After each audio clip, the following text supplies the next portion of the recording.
después de mis disculpas por los 5 minutos de retraso, quería agradeceros que hayáis venido a vuestra presencia, ya que es la primera rueda de prensa oficial que convocamos desde que fui nombrada secretaria de la Unión Europea en el pasado Congreso del Partido.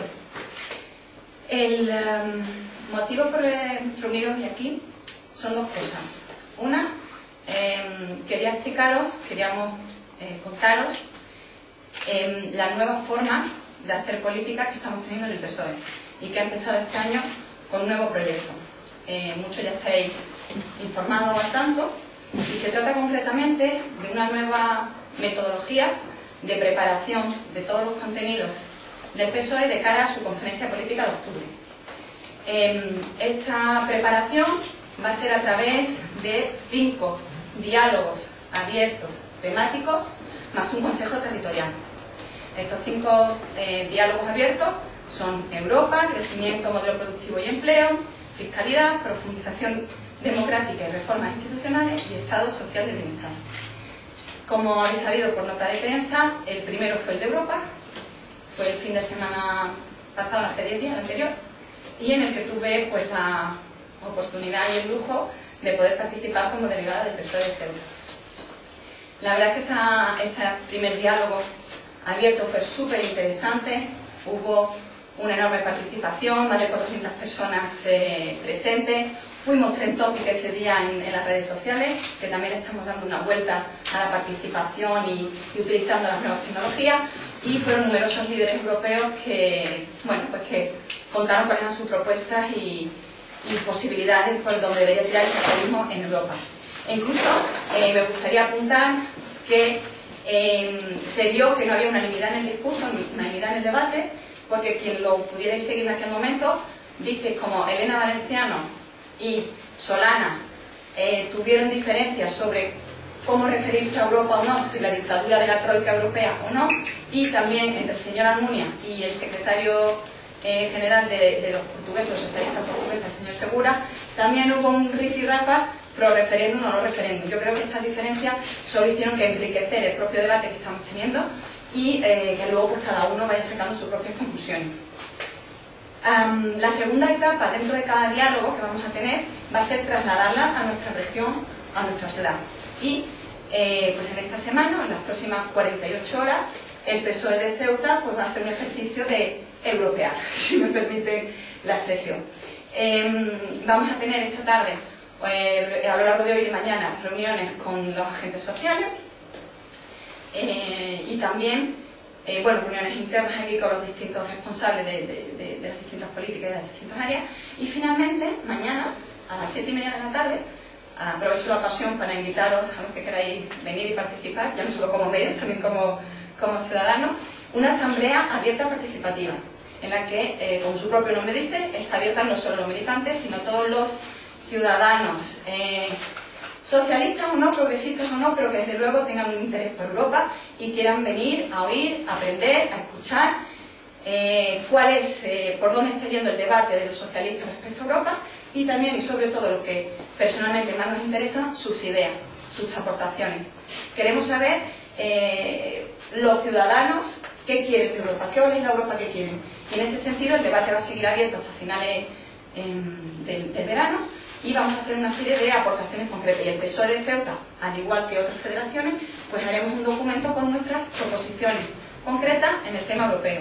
E insisto, seguramente será así la manera de proceder en los próximos meses en cada diálogo europeo, en cada diálogo abierto.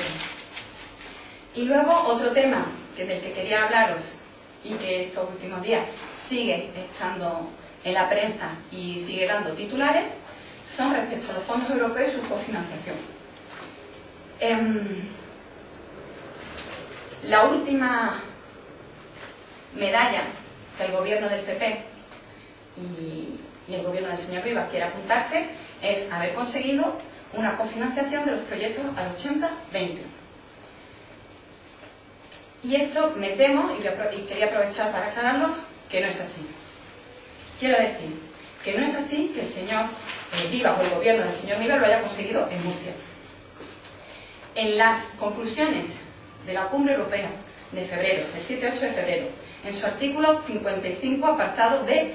Tenía el papel, me lo he dejado en el bolso, si quieres luego se lo enseño. Ya había especificado las características en las que Ceuta entra, que será, la cofinanciación será del 80-20, es decir, que en Murcia no consiguieron nada nuevo, simplemente le informaron en qué modalidad concreta finalmente iba a cofinanciarse los proyectos de la Unión Europea en Ceuta. Por lo que, por favor, que esa medalla no se la pongan. Y segundo, respecto a los supuestos ahorros que va a tener nuestra ciudad. Miren, esto es como cuando vamos de rebaja. Y digo, mira lo que me he ahorrado, que me he comprado unos vaqueros a mitad de precio. Pues algo parecido. Para los que sepan cómo funciona la financiación de la Unión Europea, saben que la cantidad, el montante final que va a venir los próximos 7 años por parte de la Unión Europea es fijo, no cambia. Y según los pocos datos públicos que hemos tenido hasta ahora, parece ser que las cifras que se están manejando son entre un 60 y un 70, y entre 60 y 70 millones. Vamos a poner, por hablar de cifras redondas, que son 60 millones. Estos 60 millones por parte de la Unión Europea son siempre los mismos. La diferencia es que si estuviéramos al 50-50, con lo que nos correspondería como región desarrollada, sin acogernos a este apartado especial, querría decir que la ciudad europea, o sea, la ciudad autónoma, tendría que poner otros 60 millones, dando un total de 120 millones de inversión en Ceuta. Con este nuevo sistema, con esta modalidad, quiere decir que Europa, insisto, vuelve a poner 60 millones, esa cifra no varía, y la ciudad autónoma tendría que poner el 20%, que es alrededor de 15 millones. Es decir, que el total de inversiones sería de 75 millones. Entonces, claro, pues la reflexión que desde el PSOE nos hacemos es que con estas cifras la inversión claramente es menor. Por lo que mejor para los ciudadanos, precisamente, no creo que sea. Será mucho mejor para las arcas de la ciudad. Que además, teniendo en cuenta los 250 millones de euros de deudas que tienen a pagar en 10 años, pues les va a venir muy bien. Pero mejor para los ciudadanos no va a ser. Y mejor para Ceuta tampoco. Así que, por favor, una vez que parece que ya han asumido y han aclarado que efectivamente de parte de la Unión Europea para los próximos 7 años va a venir menos dinero, que por favor no intenten confundir más a la ciudadanía o simplemente vender titulares. Y desde mi punto de vista, esto es una vez más producto de la nefasta estrategia del Partido Popular en políticas europeas. Y quedo abierta a vuestras preguntas. Muchas gracias.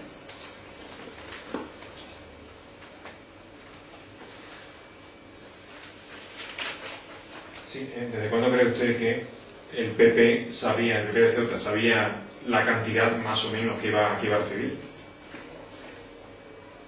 Pues yo creo que en eso sinceramente creo que han sido sinceros y que lo han sabido hace poco. Es más, me consta, pero no solo Ceuta, sino en todas las regiones europeas, las cifras concretas se están manejando ahora para ver cómo quedan. Lo que pasa es que lo que me ha sorprendido ya es que al principio, cuando se acabaron la cumbre de las perspectivas financieras, estaban muy contentos y orgullosos por las gestiones de Rajoy en la Unión Europea y por la cantidad de dinero que va a venir, y ahora ya han admitido que la cantidad total es menor para la ciudad, por lo que muy buenas las gestiones no han debido ser, y ahora tenemos la sensación en el PSOE de Ceuta que han querido tener una vía de escape, salirse por la tangente y vendernos una vez más lo que han vuelto a conseguir con el 80-20. Pero no están siendo fieles a la realidad de los números, como yo acabo de explicar.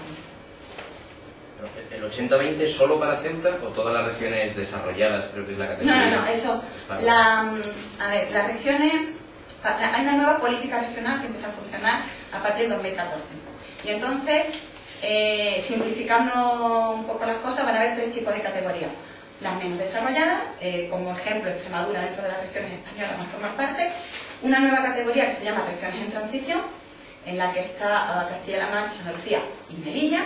Y regiones más desarrolladas, en las que estaría la ciudad autónoma de Ceuta.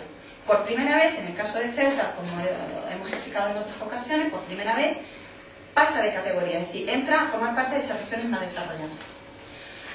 Como regiones más desarrolladas, la ley general, la norma general es que las inversiones tienen que estar cofinanciadas 50-50 y además en objetivos concretos. Esa es la norma general. Como les digo, ahora les puedo aportar cuando terminemos la rueda de prensa el artículo concreto dentro de las conclusiones de la cumbre, donde viene como una excepción a la regla. Y en esa excepción a la regla, Ceuta se acoge. O Ceuta entra en esa excepción a la regla.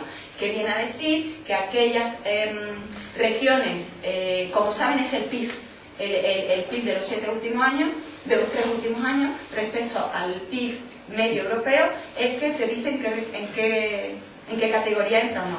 Y aquí la regla viene a decir que aquellas regiones que en la anterior perspectiva financiera es decir, en los anteriores 7 años, eran o phasing out, o que era la antigua nomenclatura, o como viene a ser ahora, que les hubiera tocado ser en transición, pero que de repente son regiones desarrolladas, podrán financiarse al 80-20. Pero no lo han conseguido en Murcia. En Murcia, en todo caso, habrán sido informados, que a lo mejor no lo sabían hasta este momento.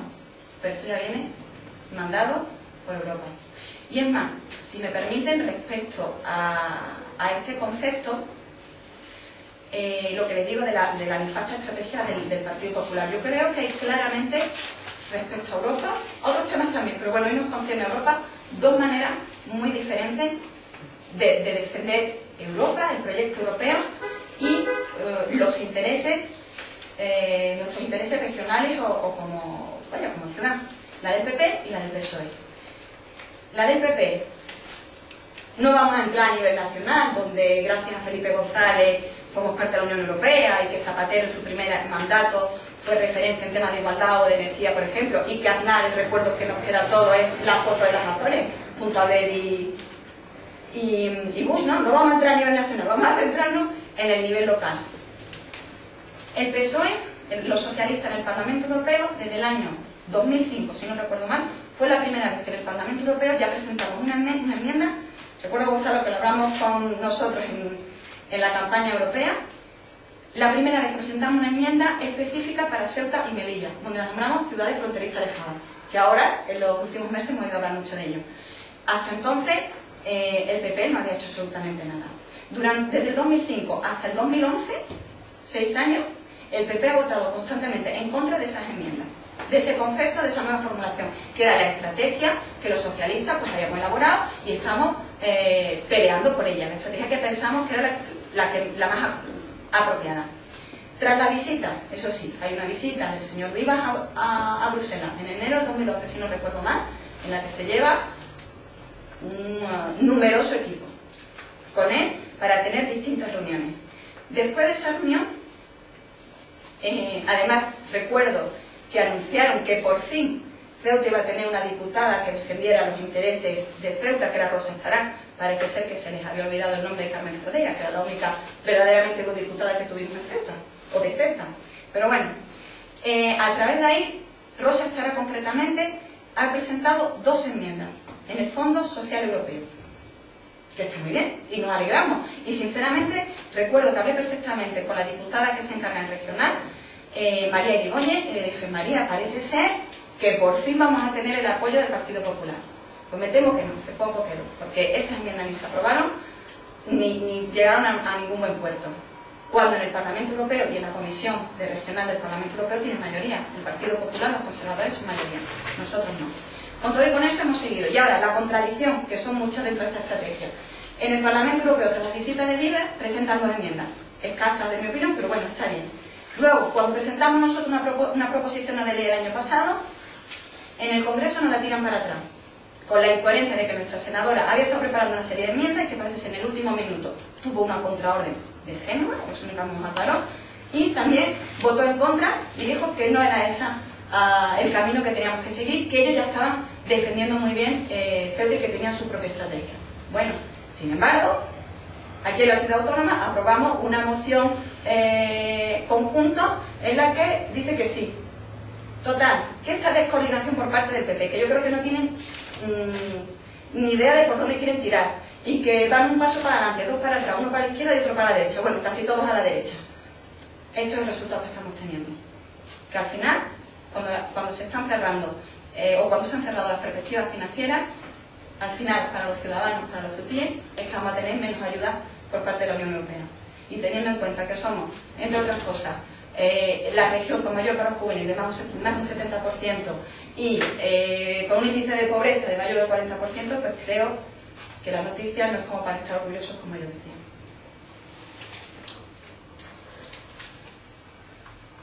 Los famosos 25 millones están incluidos dentro de los 60, ¿no? Quiero entender que sí, ¿no? Yo también. Es lo que tengo entendido, sí. Vale. Y, evidentemente, esto no ha terminado aquí. Todavía tiene que pasar el trámite del Parlamento Europeo. ¿Cree usted que mejorará la cosa? ¿Empeorará? Pues, me alegro que me haga esa pregunta. Porque... Me ha quedado preparado. Porque, efectivamente, falta ahora ver cuál va a ser la postura que va a defender el Parlamento Europeo, pero ya ha habido una declaración de los 4 principales grupos políticos, entre ellos el principal, el Partido Popular Europeo, en el que han dicho que estas perspectivas no les gustan y que quieren trabajarla y que quieren que sea mejor. Veremos a ver por dónde funciona, pero mírense ustedes, o fíjense hasta qué punto la descoordinación o la no coordinación o la no política o no estrategia del Partido Popular en Europa, que el Parlamento Europeo dicen que no les gusta. Ahora mismo, oficialmente, la última declaración que hay es que no nos gusta y que el Parlamento Europeo va a trabajar porque sea mejor. Los socialistas han realizado un firme compromiso de que así va a ser, pero bueno, a ver qué pasa. Personalmente me encantaría que el Parlamento dijera que no. Porque no sé si han manejado las cifras totales, pero respecto a lo que se ha aprobado, que son un total de unos 960.000 millones de euros, respecto a la propuesta del Parlamento Europeo, supone un 15% menos.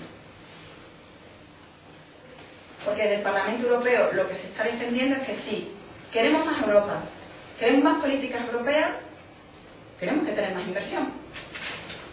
No podemos hacer más Europa con menos dinero. Y esta es la primera vez que se aprueba unas perspectivas financieras menores que las precedentes.